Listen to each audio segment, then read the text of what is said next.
तुमच्या पण मुलांना आंबाडीची भाजी अजिबात आवडत नाही तर मग ही रेसिपी नक्की ट्राय करा. नमस्कार, श्रावणी रेसिपी मराठीमध्ये मी तुमचं सर्वांचं मनापासून स्वागत करते. अगदी घरच्या साहित्यात आणि कमी वेळामध्ये होणारी ही रेसिपी आहे. चला तर मग रेसिपीला सुरुवात करूयात. पण त्यासाठी लागणारं साहित्य मी डिस्क्रिप्शन बॉक्समध्ये सुद्धा दिलेलं आहे आणि मी बनवत असताना सुद्धा सांगणार आहे. चला तर मग रेसिपीला सुरुवात करूया. मी इथं तिखट असलेले 5 ते 6 मिरच्या घेतलेल्या आहेत. त्यानंतर लसणाचे पाकळ्या आहेत. त्यानंतर आपण चवीनुसार मीठ.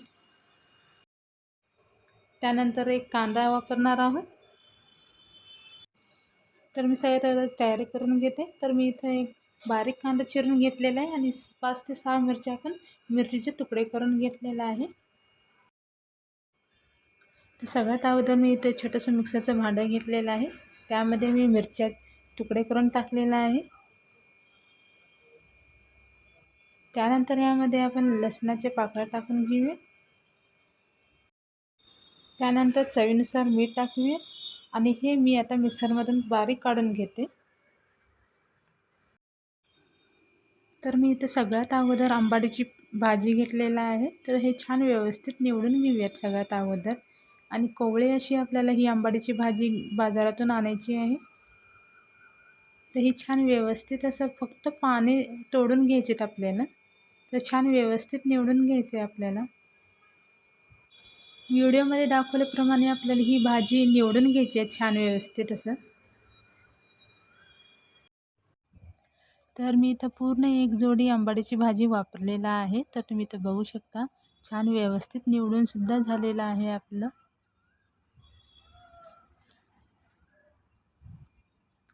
तर मी ही आंबाडीची भाजी सगळ्यात अगोदर मी स्वच्छ असं पाण्यामध्ये धुवून घेते. तर मी हे एका पातेल्यामध्ये पाणी घेतलेलं आहे. तर ही आंबाडी आता आपण या पाण्यामध्ये धुवून घेऊया छान व्यवस्थित असं.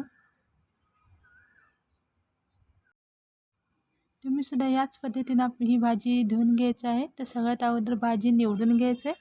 त्यानंतर आपल्याला ही भाजी धुवून घ्यायचं पाण्यामध्ये. तर तुम्ही इथं बघू शकता की माती निघालेली आहे भाजीची. तर मी हे एका प्लेटमध्ये काढून घेतलेलं आहे. आता ही भाजी आपण थोडीशी चाकूने कट करून घेऊयात.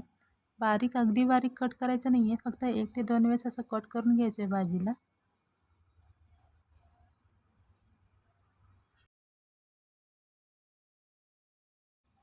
तर अशा पद्धतीने मी चाकूने हे पानं कट करून घेते. जास्त बारीकसुद्धा करायचं नाही आहे. तर सगळ्यात अगोदर मी इथं स्टीलचं पातेलं घेतलेलं आहे. त्यानंतर यामध्ये आपण आंबाडीची पाने जे आहेत कट केलेले ते यामध्ये टाकून घेऊयात.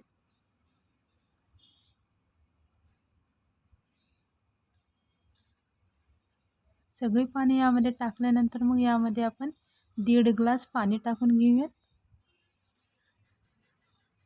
पाणी टाकल्यानंतर आता आपण हे गॅसवर आपल्याला शिजवायला ठेवायचं.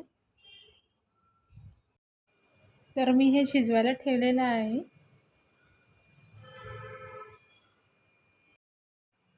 हे जे आंबाडीची पाने आहेत ते गॅस मंद आचेवर ठेवून आपल्याला हे शिजून घ्यायचे. तर 5 ते 6 मिनिटानंतर आपण बघूयात की हे छान व्यवस्थित असं आपली ही पाने शिजत आलेली आहे. तर तुम्ही इथे बघू शकता की आपली ही भाजी छान अशी शिजलेली सुद्धा आहे आणि याला सतत चमच्याने आपल्याला ढवळत राहायचं आहे.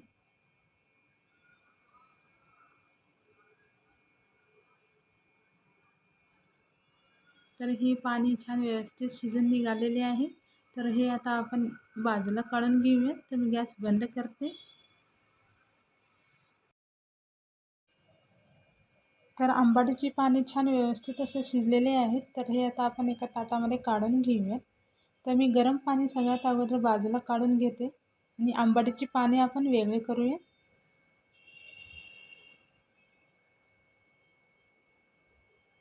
तर त्यानंतर यामध्ये थंड पाणी टाकूयात 1 ग्लास.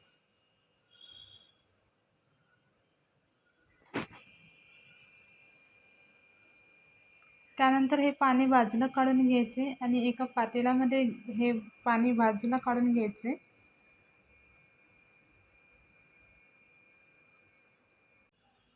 छोटंसं पातेल्यामध्ये आणखीन 2 ग्लास पाणी यामध्ये ओतून टाकायचे.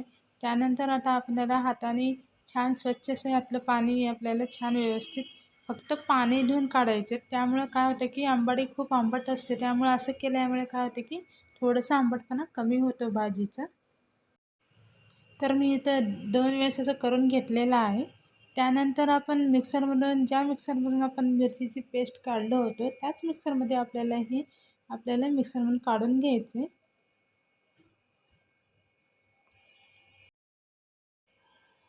आपण याच मिक्सरमध्ये मिरच्या, लसूण आणि मीठ घालून पेस्ट बनवलं होतं. त्याच मिक्सरमध्ये आपण पेस्ट करून घेतलेलं आहे. तर तुम्ही इथं बघू शकता की आंबाड्याची पाणी असं छान व्यवस्थित असं मिक्स करून पेस्ट करून घेतलेलं आहे.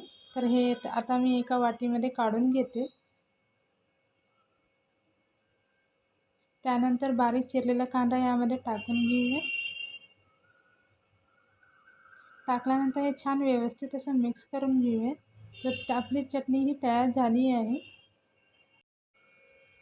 आंबाडीची चटणी ही तयार झालेली आहे. तर तुम्हाला ही रेसिपी कशी वाटली हे मला कमेंट्समध्ये नक्की कळवा आणि ही रेसिपी तुम्ही तुमच्या घरी नक्की ट्राय करा आणि ते सुद्धा मला कमेंट्समध्ये सांगा की तुमच्या घरी कशी रेसिपी झालेली आहे. ही चटणी तुम्ही भातासोबत खाऊ शकता किंवा भाकरीसोबतसुद्धा खाऊ शकता. खूप छान मस्त लागते ही चटणी. ही रेसिपी नक्की ट्राय करा. ही रेसिपी आवडली असेल तर लाईक करा, शेअर करा, सबस्क्राईब करायला विसरू नका. चला तर पुन्हा भेटूयात नवीन रेसिपी.